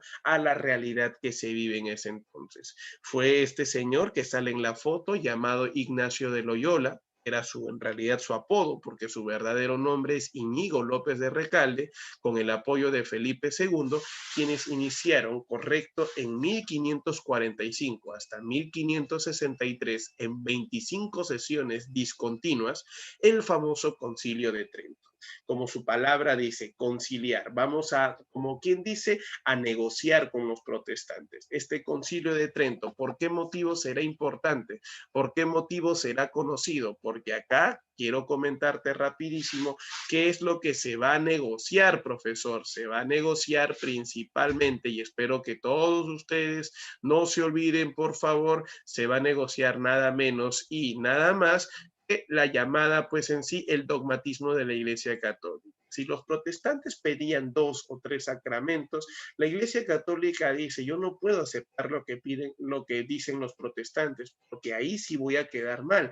Ellos el pueblo en general va a asumir que lo que ellos proponían era correcto y nosotros hemos mentido. Por eso quiero contarte a ti, sí, futuro cachimbo, a ti te quiero contar, se ratifican los 7 sacramentos, manteniendo y estableciendo que el matrimonio es indisoluble, al igual que el celibato. No se puede eliminar el celibato, que Martín Lutero lo quería eliminar. El matrimonio se mantiene en pie y no se pueden separar las personas, aunque hoy en día ya es distinto, ¿no? Pero bueno, ahí en ese momento se dijo, no, el matrimonio es matrimonio y toda persona que se casa ya se queda pues en sí con esta persona. Mira, imagínate, ¿no? Los 7 sacramentos, etcétera. Por otro lado, también se establece el Tribunal de la Santa Inquisición. Recuerda que muchos hombres han perdido la fe y para poder recuperar la fe, para poder castigar a aquellos hombres que simplemente no representan, respetan la fe, entonces se crea la Inquisición, que es una institución encargada de velar por la pureza de la fe católica. ¿Queda claro? Ahora, ¿de dónde salieron estas ideas? Recordemos que el humanismo termina siendo la causa ideológica, justamente de qué, muchachos, termina siendo la causa ideológica, muy bien, de esta reforma protestante. Entonces, para ello se establece el índex, la famosa lista de libros prohibidos. Los libros como el de Camerón, la Divina Comedia, correcto, son libros pecaminosos según la Iglesia, los cuales no pueden salir a la luz porque confrontan la realidad con la idea de la Iglesia Católica. Bueno, señores, así quedaron prohibidos. ¿Cuándo volvieron a ver la luz? Con el Concilio Vaticano, ya en el siglo XX, a finales del siglo XX. Ahí recién estos libros volvieron a salir a la luz, ¿no? Probablemente tu abuelo o bisabuelo, en los años 70, para ser exacto, en el 73, fue uno de los primeros en leer, pues en sí, el de Camerón, o sea, después de mucho tiempo, se volvía, pues en sí, a tener contacto con estos libros. Recuerda también que para poder o recobrar la fe del hombre, se crea la Compañía de Jesús, ¿no? Como una institución religiosa que va a ayudar a bautizar, cristianizar y catequizar a quién, muchachos, a los llamados hombres. Por ese motivo, la Compañía de Jesús, que en el Perú fue conocido con el nombre de jesuitas, muy bien, termina siendo pues en sí catalogado como los soldados de Cristo, quienes van a pues en sí, ¿qué cosa, muchachos? Quienes van a terminar, repito una vez más, quienes van a terminar pues ofreciendo. ¿Qué cosa van a ofrecer? Los que van a ofrecer pues en sí una vida plena, pura, correcto e inmaculada. Listo, señores, ahí está Íñigo López de Recalde. Profe, tengo una duda. Al final, ¿qué se estableció? ¿Podía interpretar libremente la Biblia? No. Se prohibió la interpretación de la Biblia que tanto Lutero y Calvino buscaban. ¿Sigues leyendo la Biblia con quién? Con un padre de la iglesia. Y finalmente, querido y estimado alumno, quiero comentarte en realidad, durante esta época tampoco se eliminó la llamada, ¿qué, muchachos? No se eliminó, por ejemplo, la jerarquización de la iglesia, se mantuvo esas jerarquías. Ahora, ¿tú sabías que esto, si bien es cierto, debilitó a los padres de la iglesia, pero permitió, claro, es una restauración, ¿no? Como dicen, ¿no? Volver toda la normalidad. No hubo casi absolutamente ningún cambio, estimado Piero. ¿Y eso por qué? Porque recuerda lo que te dije, si tú aceptas algún cambio, ¿qué cosa muestras? Muestras debilidad. Y eso fue aprovechado por los reyes. Si bien es cierto, la iglesia va a bajar su rango y poder, pero quienes van a en sí reafirmar su poder, centralizando totalmente el poder, son los reyes. Es por eso que acá se consolidan las llamadas monarquías absolutas. Una monarquía absoluta, señores, termina siendo pues una llamada que, muchachos, termina siendo pues en sí un sistema político, económico y social donde todo el poder se concentra en manos del rey. Ahora, ¿cuáles son las causas para la aparición de una monarquía absoluta? Muy fácil. Recuerda que económicamente hablando se buscaba eliminar las trabas feudales para expandir el comercio. Ahí está, ¿no? Recordemos que la burguesía tenía por objetivo eliminar las trabas feudales. Se tumbó al feudalismo, pero sin querer queriendo, ¿qué terminó haciendo? Centralizando, ayudando a centralizar el poder a los reyes. Ahora, a cambio, los reyes supuestamente ofrecían el auspicio de la expansión, como lo hicieron España, como lo hizo Portugal, a cambio de, pues en sí, ¿de qué, muchachos? De desarrollar un sistema, pues, de concentración de metales, el cual se le llama mercantilismo y bullonismo, ¿no? Concentración de metales preciosos como el oro y la plata, y por eso se aplica el proteccionismo. A nivel social, recuerda que la nobleza también se va a unir con el rey al ver que ya perdía poder, dijo, entonces, quiero que mantengas mis privilegios. Por eso, socialmente hablando, los reyes mantienen los privilegios de la nobleza feudal. ¿Cuál puede ser la nobleza cortesana, palaciega o parasitaria? Parasitaria normalmente se le llama a aquellos que dependen enteramente del rey, ¿no? Y vamos a ver que va a haber un mayor control en la masa campesina. Políticamente hablando, se va a poner fin a la poliarquía feudal, ya los feudales solamente su poder es simbólico, decir conde, duque o marqués ya no significa ser gobernador de algo muy poderoso, ahora más es un título nobiliario, se forman los estados-nación, se da la centralización del poder en manos solo y únicamente del rey y se establecen alianzas entre burgueses y reyes, recordando pues así los famosos proyectos de qué, muchachos, los proyectos de expansión. Muy bien, claro, los reyes vuelven al ruedo, vuelven al poder. Ahora, no solamente es Hobbes, querido Piero. Acá en sí, si hablamos de otra causa, y ahí están las justificaciones ideológicas, encontramos a varios personajes, inclusive antes que Hobbes, correcto, uno de los primeros hombres en justificar el dominio del rey termina siendo James Bossuet, ¿no? El cual es el hombre que justamente justifica esta teoría llamada el providencialismo. ¿Y por qué motivo, profesor, el providencialismo es importante? Es una teoría que explica que el poder que poseen los reyes proviene de Dios. Te repito una vez más. ¿Cómo? ¿De dónde sacó esa idea Bossuet? Bossuet dice, correcto, él escribe una obra, la política, apunta, así se llama su obra, la política extraída de las sagradas escrituras. Te repito una vez más y apunta, obra de Bossuet. La política extraída de las Sagradas Escrituras. Oye, chochera, pero está recontra fácil. En esa obra, al decir la política extraída de las Sagradas Escrituras, ¿de qué cosa está hablando, querido alumno? Al decirnos la política extraída de las Sagradas Escrituras, te está diciendo que el poder que tiene el rey está explicado en la Biblia. Y por tal motivo, señores, si el poder proviene de Dios, nadie, un mortal común y corriente, un poblador común y corriente, no puede criticar, señores, al rey. Y si va a buscar una justificación, el rey en ningún momento tiene por qué darte a ti explicación. A la única persona que le va a brindar explicación de sus actos, errores o de lo que él haga, simplemente es a Dios. Así que a ti no te va a decir absolutamente nada. Ahí estaba usted, señores, explicando la idea del providencialismo, que es la justificación del poder divino del rey. Y lógicamente, si el rey es un ser que tiene un poder divino, es un Dios terrenal, y mira tú pues esa imagen, ¿no? Vemos a los padres, imagínate, coronando a los reyes, inclusive accediendo a que su poder es menor al del rey. El rey es la única gran autoridad, es el llamado, ¿qué, muchachos? Es el Dios terrenal. Jean Bodino decía que el rey es la fuente de todo derecho, él es la única autoridad que puede establecer o justificar el quehacer del hombre. Muy bien, ahora la política aún se basaba en la política de Maquiavelo, pero ya te dije, Piero, desde la clase pasada, la idea, señores, de Maquiavelo no es lo que Maquiavelo en realidad ha creado. Maquiavelo ha en sí aprendido esa idea de César Borgia. ¿Dónde está el oído cuando yo hablo de estas cosas? No apuntan, eso es lo malo, no apuntan. Apunta entonces, hijo. Recuerda que Maquiavelo saca esta idea de César Borgia y era lógico que estas ideas ya expresadas a través de la literatura de Maquiavelo, simplemente ¿qué iba a pasar? Iban a ser asumidas por muchos reyes, ¿no? ¿Cuál es la idea? Conservar el poder, ¿no? Evitando a cualquier costo, correcto, justamente que haya una competencia. Listo, señores. Y ahí recién viene Hobbes, ¿no?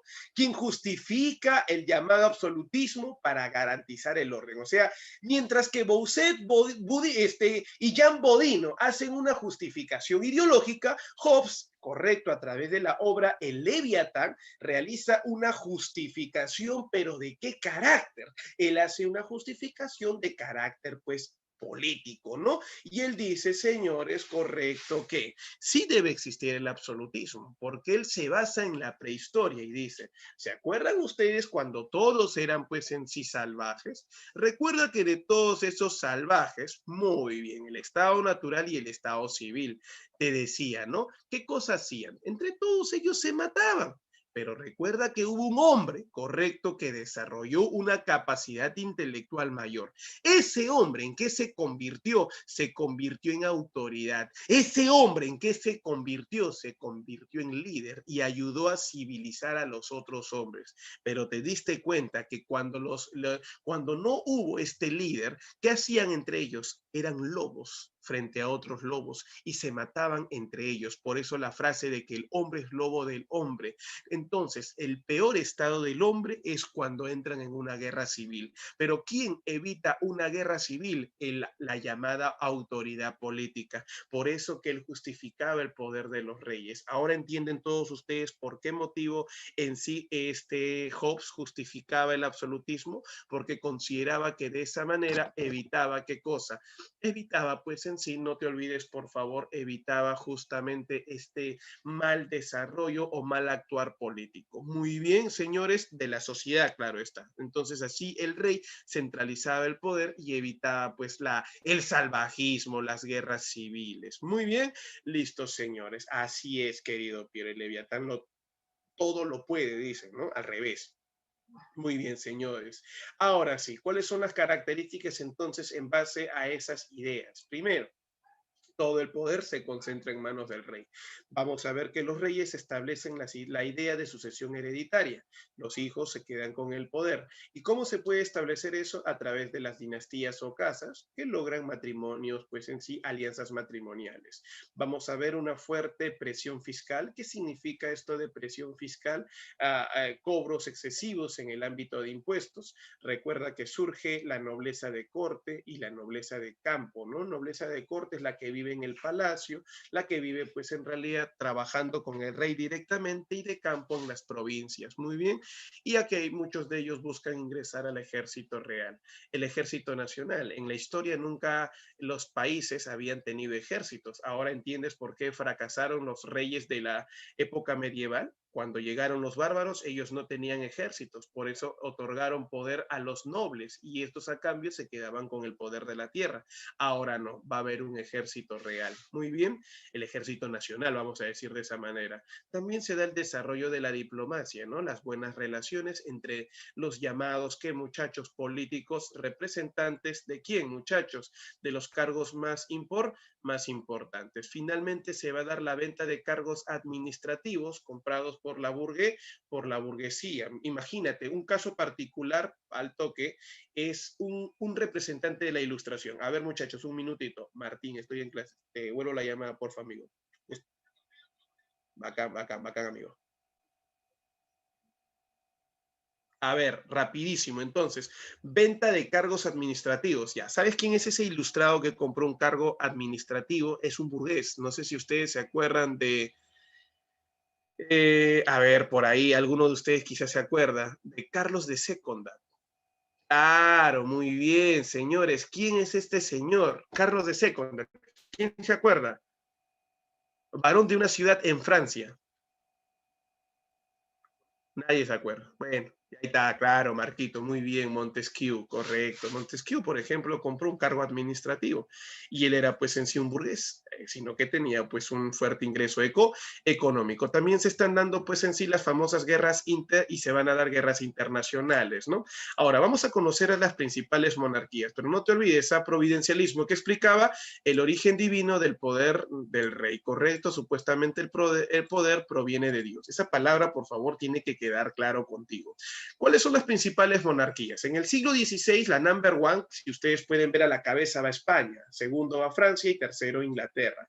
España logró en el siglo XVI tener a dos grandes autoridades, Carlos V y Felipe II.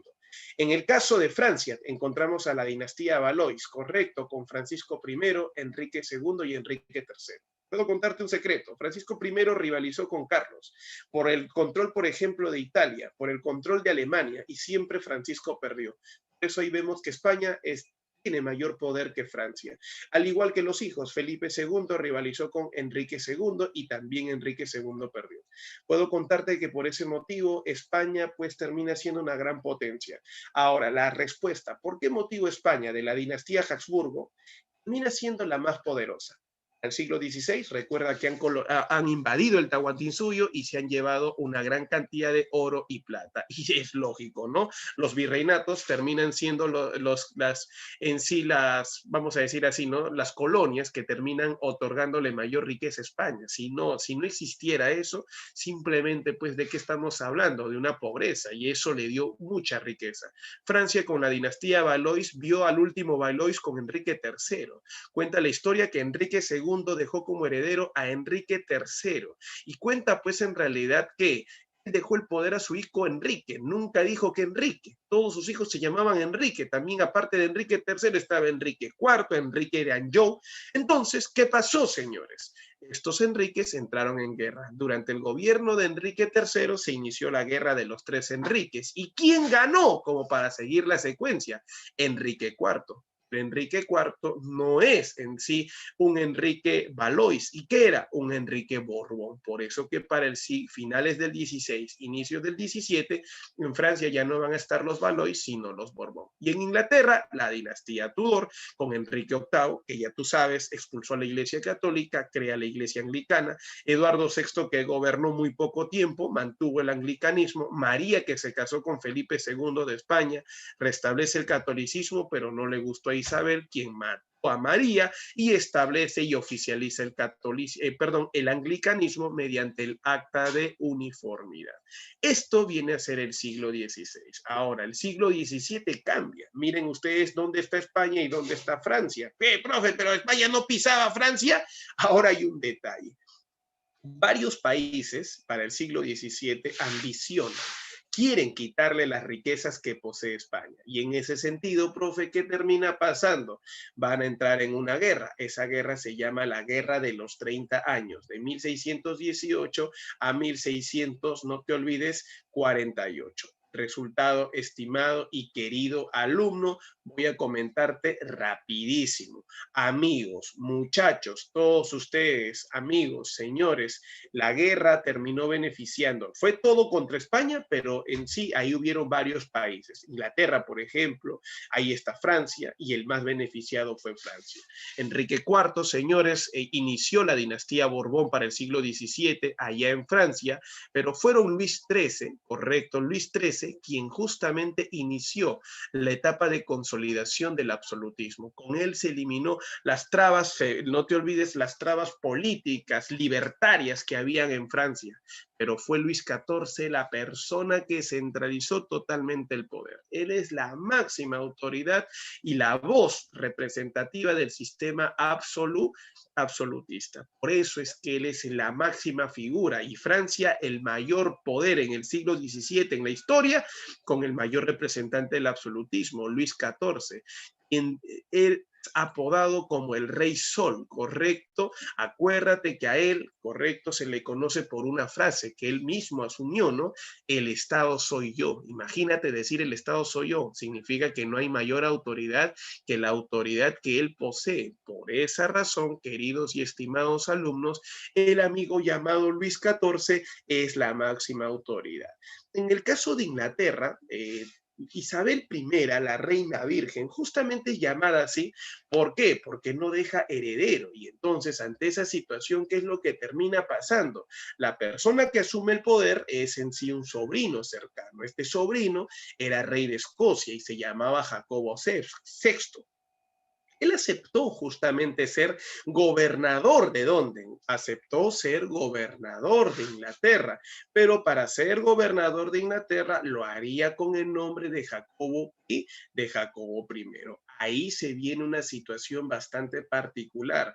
Queridos y estimados alumnos, Jacobo I, todos ustedes tienen que recordar esto, por favor, Jacobo I termina siendo el personaje, repito, para todos, termina siendo el personaje, ¿correcto? Va a desarrollar pues en sí una actividad y es que resulta el amigo conocido con el nombre de Jacobo I, muy bien para todos ustedes, es en realidad una persona que establece una política autoritaria, elimina, por ejemplo, no permite, y él continúa la política de su tía, la política de no permitir personas de otra religión, en este caso que no sea la anglicana. Durante su gobierno se dio la peor persecución justamente contra católicos y protestantes, destacando pues la figura del famoso cardenal Wolsey, ¿no? Muy bien, Carlos I, este tipo fue un autoritario que eliminó justamente ciertos derechos y privilegios de la llamada burguesía. ¿Sabías que por ese motivo con Carlos I se quiso eliminar el decreto de la Carta Magna que viene desde la época de la Edad Media? Por eso que entre 1640 y el 48 se dio una gran rebelión que acabó con el triunfo de la burguesía. Ahí recuerda que se establece entre 1648 y 58 la República Liberal del señor Oliverio Cromwell, un burgués que lideró una rebelión en contra de una monarquía absoluta, acabando con Carlos I, que había suprimido, señores, los llamados privilegios de la burguesía y los llamados derechos. ¿Sabías tú que ese gobierno republicano es el primero dentro de la edad moderna? Un gobierno que acabó con una monarquía absoluta y que fue inspiración para muchos burgueses. Ahora, este gobierno, lógicamente, tenía que dejar obras en favor de la burguesía. Ahí destaca el acta de navegación, ¿no? Este acta de navegación que será conocido ¿por qué razón? Porque otorga la libertad de navegación a los grandes comerciantes. Pero, profe, ¿por qué dice hasta el 58? Oliverio Cromwell muere y le deja el poder a su hijo, Ricardo Cromwell. No tiene la misma capacidad. Y el resultado es que Ricardo Cromwell pierde, señores, pues en sí, el poder. De esta manera, al perder el poder, nos cuentan en la historia, queridos y estimados alumnos, que vuelve al poder la monarquía, pues en sí la dinastía Estuardo, con Carlos II, hijo de Carlos I de la dinastía Estuardo en Inglaterra, quien establece la ley del habeas corpus. Luego viene Jacobo II, que algunos lo llaman el rey impostor.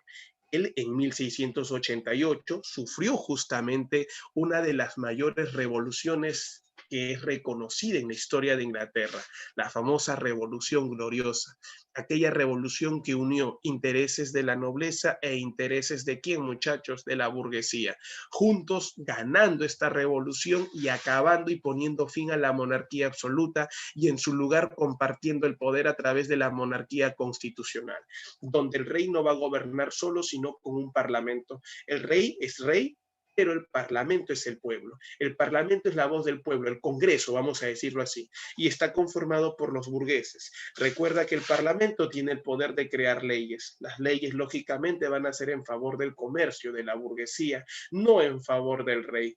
Por ese motivo encontramos una necesidad. ¿Sabías tú que crecieron las poblaciones y por eso la alta demanda de productos?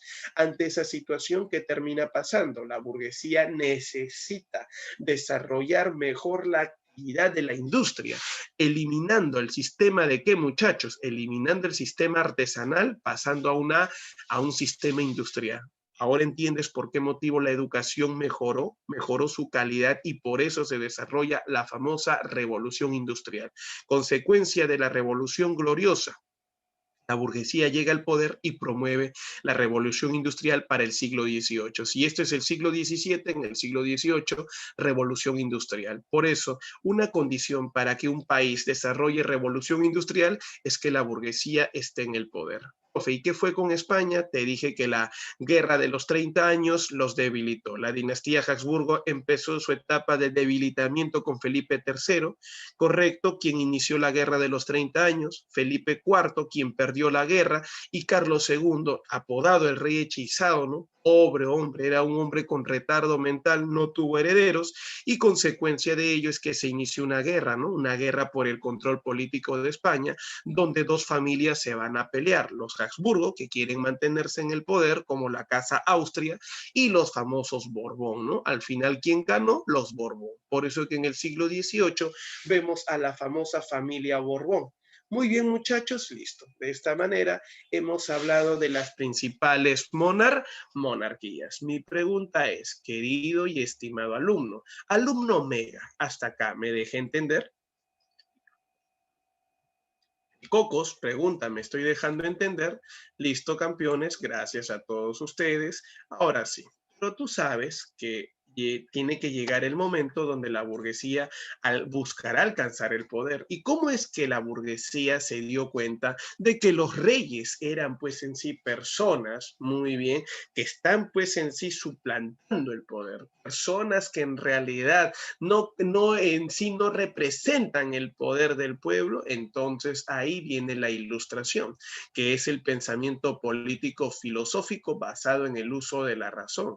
En pocas palabras, en resumen, es un movimiento intelectual que, repito, se basa en el uso de la razón. ¿Y qué significado, profesor, tiene la ilustración? Pero es recontra fácil. Lo que te brinda solamente es conocimientos. Esa es una persona ilustrada. Yo le digo Israel, o puedo decir Piero, ilústrame. Ah, ¿con qué? Con tus conocimientos. O sea, vas a brindarme tus conocimientos. La ilustración, entonces, es un movimiento profe intelectual. ¿Y cuál es la base de la ilustración? ¿Cuál es el movimiento más en sí, más desarrollado anteriormente que nosotros hayamos conocido? Y te pongo claves. ¿El humanismo o el renacimiento? ¿Quién es más avanzado intelectualmente hablando? A ver, tú responde al toque, que está recontra fácil la respuesta. Vamos, vamos, muchachos, yo sé que usted puede. ¿Cuál de los dos es el más avanzado? Y ahí la primera respuesta de parte de quién, vamos a ver, de parte de Piero. Oye, Piero, yo no estoy poniendo la ilustración, te estoy mencionando, te estoy preguntando. La ilustración toma como base ¿a quién? ¿Al renacimiento o al humanismo? Ya, al toque. ¿Cuál de los dos es el más avanzado? Todos. Cristina dice que es el humanismo. A ver, por ahí. Otra respuesta. Pablo dice que es el Renacimiento. Y vamos, para no perder más tiempo, y Juan Villano también el Renacimiento. Cris, no te olvides, por favor, el humanismo es la base del Renacimiento. Correcto, entonces recordemos que si es la base, el Renacimiento termina siendo el todo. Correcto, el complemento, y termina desarrollando más actividades. Un ejemplo claro es la figura de Leonardo da Vinci, quien no solamente es un artista plástico, no solamente es un pintor, también es un inventor, es un astrónomo, es un matemático, etcétera, etcétera. ¿Te diste cuenta cuántos conocimientos hay? ¿Quién tiene mayor conocimiento? Termina siendo el Renacimiento y no el humanismo. Por eso que la base, apuntas ahí, base, no te olvides, ideológica de la Ilustración es el Renacimiento. De ahí sacan los conocimientos y lo van a ampliar conforme su necesidad. Ahora, ¿cuáles son las causas? ¿Por qué la burguesía plantea la Ilustración? Políticamente hablando hay un interés, ¿no? Saber el verdadero origen del poder que tiene el rey, porque es una crítica al sistema absolutista, están en contra del providencialismo, buscan socavar, llegar al verdadero origen del poder del rey. ¿Es verdad que el poder que tiene el rey proviene de Dios? No, ellos van a demostrar que eso no es cierto. Económicamente hablando, una vez más, es una crítica a la feudalidad.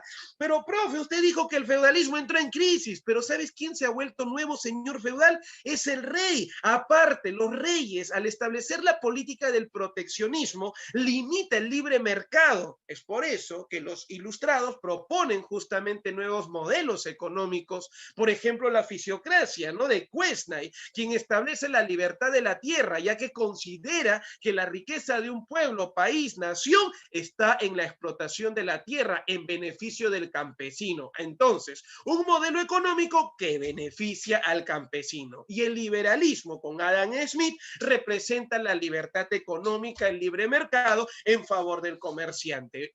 Profe, en resumen, los modelos económicos que plantea la Ilustración son la fisiocracia y el liberalismo, que representan ¿a quién? Al campesino y al llamado burgués. ¿En contra de quién, profe? ¿Quién es el enemigo de la Ilustración? El enemigo económicamente hablando es el mercantilismo. Pucha, que este sí está en contra del mercantilismo, que representa pues en sí la llamada ¿qué? Monarquía absoluta. E ideológicamente hablando, por favor, a todos ustedes, no se olviden, por favor, rapidísimo, ideológicamente hablando, encontramos la influencia del Renacimiento. Sí, efectivamente, Pierito Benítez, es la dialéctica, ¿no? Ahora, ¿dónde vamos a ver el origen de la Ilustración? En Inglaterra, representado por Locke, que es el llamado padre del empirismo, utilizando justamente la idea del empirismo en su obra, Ensayo sobre el entendimiento humano, considera que el poder no proviene de Dios, sino proviene del pueblo. Así, bajo esa idea de que la representación política, correcto, tiene que ser, valga la redundancia, dirigida por el pueblo, es que se iniciaron las revoluciones liberales. Ahí destaca la Revolución Gloriosa, que hace un rato mencioné en Inglaterra, de 1688, que trajo como consecuencia la llamada ¿qué? El establecimiento de la monarquía constitucional, que ha sido un total éxito en Inglaterra, porque recuerda que ya el poder no está centralizado, sino dividido con participación política de la burguesía. Y esas ideas, a ver, la Ilustración, repito, no te ofrece solo ideas políticas, te ofrece ideas en general, todos los conocimientos. Mi pregunta para ustedes es la siguiente, querido y estimado alumno.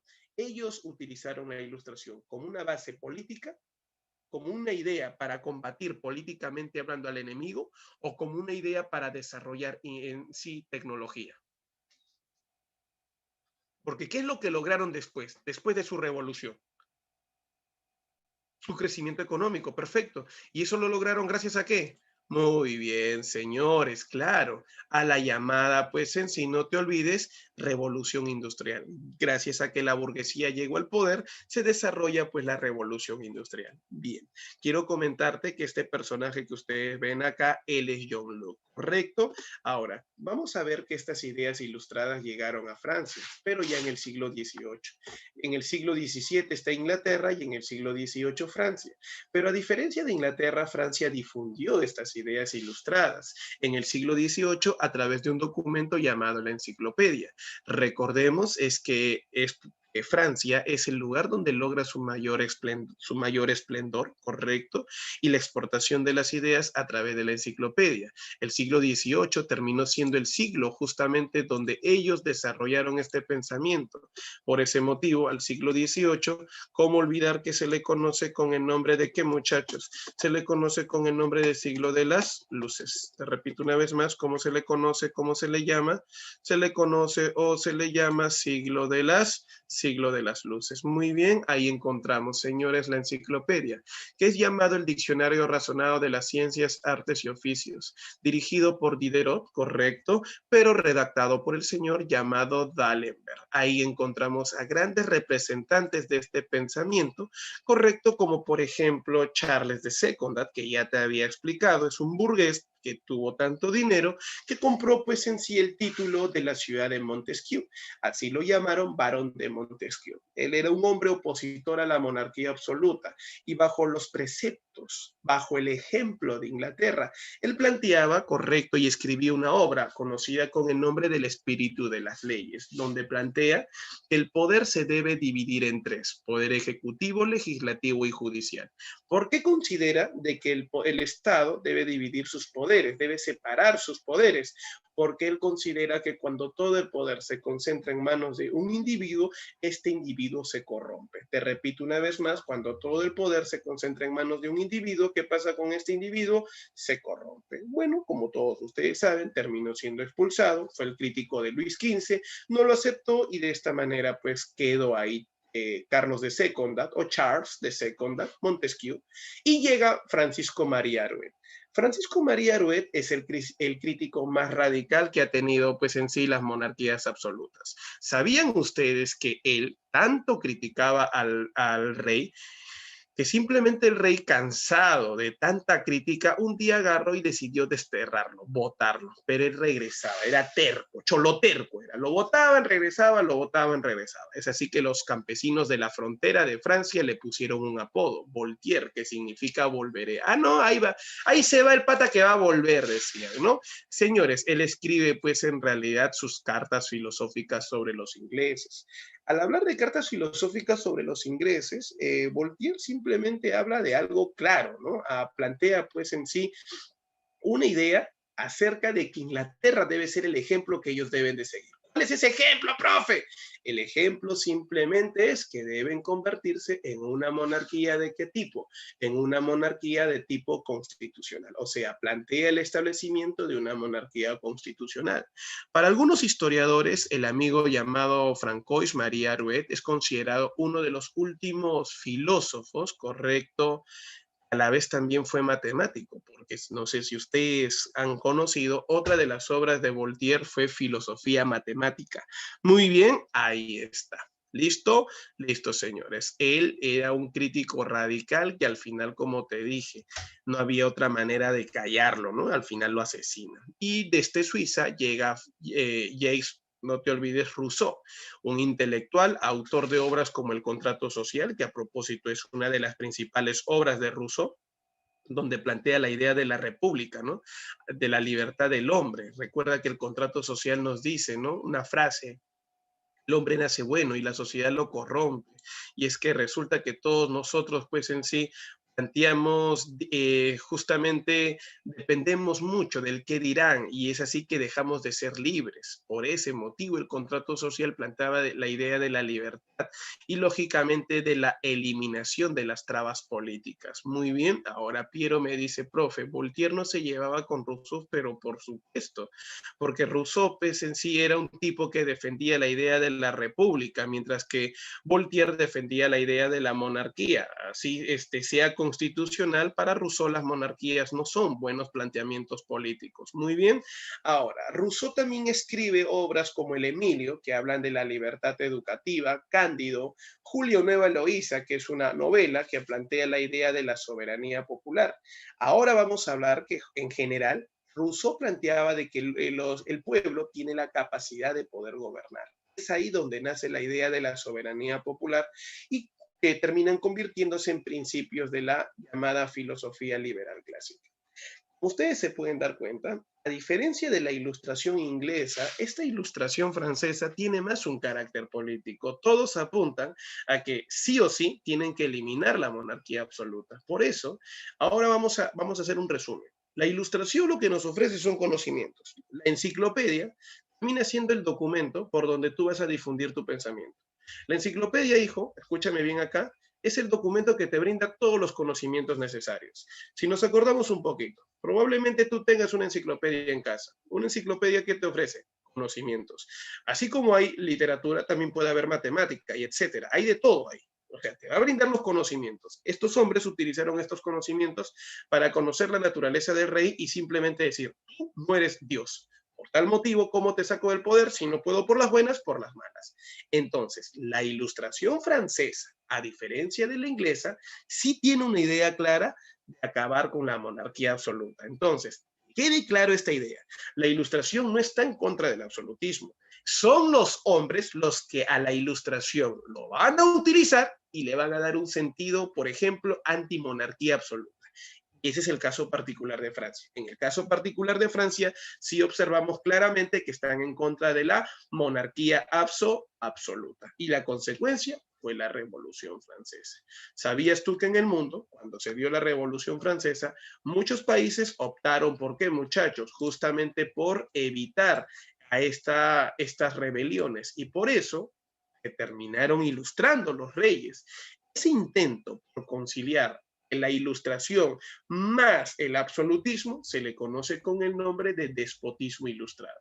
¿Qué es el despotismo ilustrado? El intento de unir ideas ilustradas con el pensamiento de la monarquía absoluta. ¿Dónde se establecieron todo esto? En monarquías como Austria, Prusia, Rusia, España, Suecia y Portugal. Destacando reyes como José II de Austria, ¿no? El autor de la famosa frase todo para el pueblo pero sin el pueblo, que fue utilizado también por el rey de España, Carlos III, ¿no? Que a propósito en la historia de Perú es conocido por haber establecido las reformas borbónicas, que me imagino ya lo llevaron con el profe Francisco Mendoza. Catalina II de Rusia, ahí está, ¿no? Y Federico II de Prusia. Entonces, el despotismo ilustrado, en resumen, lo que busca es quedarse con el poder. Correcto, no importa, te dará algunas cosas, pero hay algo que nunca te va a dar, ¿no? ¿Qué cosa es? Compartir el poder político. Listo, señores. Así, en algunos casos particulares, supuestamente se evitó pues rebeliones y también golpes de Estado. Listo, muchachos. Ahí nos vamos a quedar. Hasta acá la pregunta es, ¿me dejé entender? ¿Tienen alguna duda, alguna pregunta? Quiero, por ahí, por ejemplo. Habla, por ahí. ¿Ninguno? Listo, muchachos. Entonces, gracias, Nayeli. Vamos a hacer algo. Ustedes van a tener solamente poco tiempo. Tienen unos 5 a 8 minutos para ir al baño, tomen agua, algo, ingieran algo, porque luego se viene una tremenda clase, la clase de geometría. Le voy a mandar la clave a Katicita, pero la próxima clase, escúchame bien acá, antes que Katy les dé las claves, recuerda, tú lo vas a resolver. Yo le voy a mandar la clave, sí, no te preocupes, pero hay un detalle. Yo la próxima clase, al iniciar la clase, desarrollo primero las preguntas. Me ha quedado corto el tiempo porque han sido varios temas que hemos tenido que trabajar. Muchachos, quiero aprovechar simplemente también esta hora, si en caso no hay ninguna otra reunión, quiero aprovechar para saludarlos a todos y desearles un feliz año 2021. Sé que el año 2020 ha sido trágico para muchos de nosotros, ha sido penoso. Yo sé que en realidad ha afectado a todos, pero el 2021 sé que va a ser nuestro año. Así que ya saben, vamos a lograr ese gran objetivo que es el ingreso a la universidad. Piñata de quien sea, yo voy a comprarme la piñata del COVID, quiero destruir al COVID. Listo, muchachos, un fuerte abrazo y éxitos a todos ustedes en este 2021, que logren su objetivo, que logren sus sueños y ya vamos, recuerda que estamos a pasos, a pequeños pasos de lograr ese objetivo, ¿cierto, Brisa? Con Mega vamos a lograr este objetivo que es el ingreso a la universidad. Cuídense, muchachos, gracias, Brisa, saluda por favor a Pantro, a tu mami, a tu papi y todos ustedes también saluden a sus mamis y a sus papis. Un fuerte abrazo, cuídense, chau, chau, muchachos, éxitos a todos.